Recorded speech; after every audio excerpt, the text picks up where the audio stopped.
Hi friends, welcome to Abi's hashtag. எல்லோரும் எப்படி இருக்கீங்க? இன்றைக்கி நம்ம வீடியோவில் ஒரு டேஸ்டியான ஒரு டீ ரெசிபி தான் நான் உங்கள் கூட ஷேர் பண்ண போகிறேன். இங்கே யூஏயில் இதை ரொம்ப ஃபேமஸாக சொல்லுவாங்க, கரக் டீ. இப்போ இது எல்லா இடங்கள்லையுமே நிறைய கிடைக்குது. ரொம்ப டேஸ்டியாக நம்ம கடைகளில் கிடைக்கிற அதே ஃப்ளேவரோட இன்றைக்கி இந்த கரக் டீ எப்படி பண்ண போகிறதுன்னு சொல்ல போகிறேன். இதுக்கு நம்ம sugar, normal sugar R brown sugar எதுவுமே இன்றைக்கி சேர்க்க போகிறதில்ல. இன்றைக்கி ஒரு சீக்ரெட் இன்க்ரீடியன்ட் சேர்க்க போகிறேன். வீடியோவை மிஸ் பண்ணாமல் கடைசி வரைக்கும் பாருங்கள். வாங்க வீடியோக்குள்ளால போகலாம். ஃப்ரெண்ட்ஸ், இந்த கரக் டீ செய்கிறதுக்காக ஒரு பேனில் 2 கப்பு தண்ணி ஆட் பண்ணியிருக்கிறேன். இதுக்கு கூட ஒரு 4-5 ஏலக்காய் தட்டி எடுத்துருக்கிறேன். அது மாதிரி 2 பீஸ் பட்டை சேர்த்துருக்கிறேன். இது நல்ல பாயில் ஆகட்டும். நல்ல பாயில் ஆகி வரும்போது இதுலேருந்து நல்ல ஒரு ஃப்ளேவர் நமக்கு கிடைக்கும். இது நம்ம டீக்கு நல்ல ஒரு ஃப்ளேவர் கொடுக்கும்.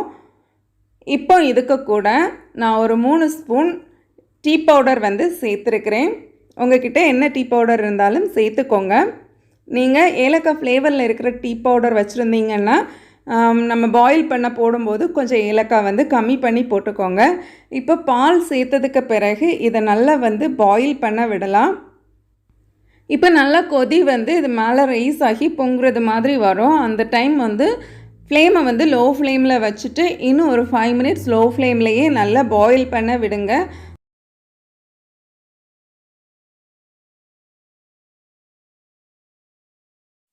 இப்போ நல்லா பாயில் ஆகிட்டு இருக்கும்போது நான் சொன்ன சீக்ரெட் இன்க்ரீடியன்ட் இதில் சேர்க்க போகிறேன். நான் ஒரு 3 ஸ்பூன் கண்டென்ஸ்டு மில்க் எடுத்துருக்கிறேன். கண்டென்ஸ்ட் மில்க்கையும் இதில் ஆட் பண்ணிவிட்டு இதை நல்லா மிக்ஸ் பண்ணி கொடுத்துக்கலாம். கண்டென்ஸ்டு மில்க்கு உங்களோட ஸ்வீட்னஸ் பொறுத்து நீங்கள் 3 ஸ்பூன் சேர்த்து, உங்களுக்கு ஸ்வீட்னஸ் இன்னும் வேணும்னா 1 ஸ்பூன் கூட சேர்த்துக்கோங்க. இப்போது இந்த கண்டென்ஸ்ட் மில்க் சேர்க்கும் போது நம்ம டீக்கு ஒரு சின்ன திக்னஸ் கிடைக்கும். அதே மாதிரி இதோட ஃப்ளேவரும் ஏலக்காய் பட்டை எல்லாம் சேர்த்து நல்ல ஒரு ஃப்ளேவர், நம்ம கடைகளில் கரக் டீ குடிக்கிற அதே ஃப்ளேவரில் நமக்கு கிடைக்கும். உங்ககிட்ட கண்டென்ஸ்ட் மில்க் இல்லைன்னா அதுக்கு பதிலாக நீங்கள் சுகர் யூஸ் பண்ணிக்கோங்க. சுகர் யூஸ் பண்ணி நல்லா பாயில் பண்ண வச்சு கொஞ்சம் பால் ரிடியூஸ் ஆகிறது வரைக்குமே நல்லா கொதிக்க வச்சு நீங்கள் இதை எடுத்துக்கோங்க. இப்போ டேஸ்டியான ஒரு கரக் டீ நமக்கு ரெடி ஆகிடுச்சு பாருங்கள். இந்த டீயோட கலர் பாருங்கள் எவ்வளோ சூப்பராக இருக்குதுன்னு சொல்லிட்டு நல்ல திக்னஸான ஒரு டீ நமக்கு கிடச்சிருக்கு. இதோட ஃப்ளேவர் ரொம்ப ரெஃப்ரெஷிங்காக இருக்கும். இப்போ நம்ம டீயை சர்வ் பண்ணிடலாம்.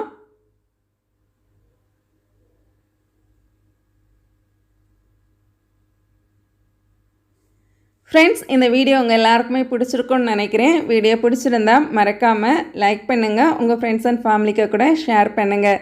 நீங்களும் ஒரு வாட்டியாவது இதை செஞ்சு பார்த்து உங்கள் ஃபீட்பேக்கை என் கூட கமெண்ட் பண்ணுங்கள். நான் இன்னொரு இன்ட்ரெஸ்டிங்கான வீடியோவில் உங்களை மீட் பண்ணுறேன். அது வரைக்கும் பாய், டேக் கேர், தேங்க்ஸ் ஃபார் வாட்சிங்.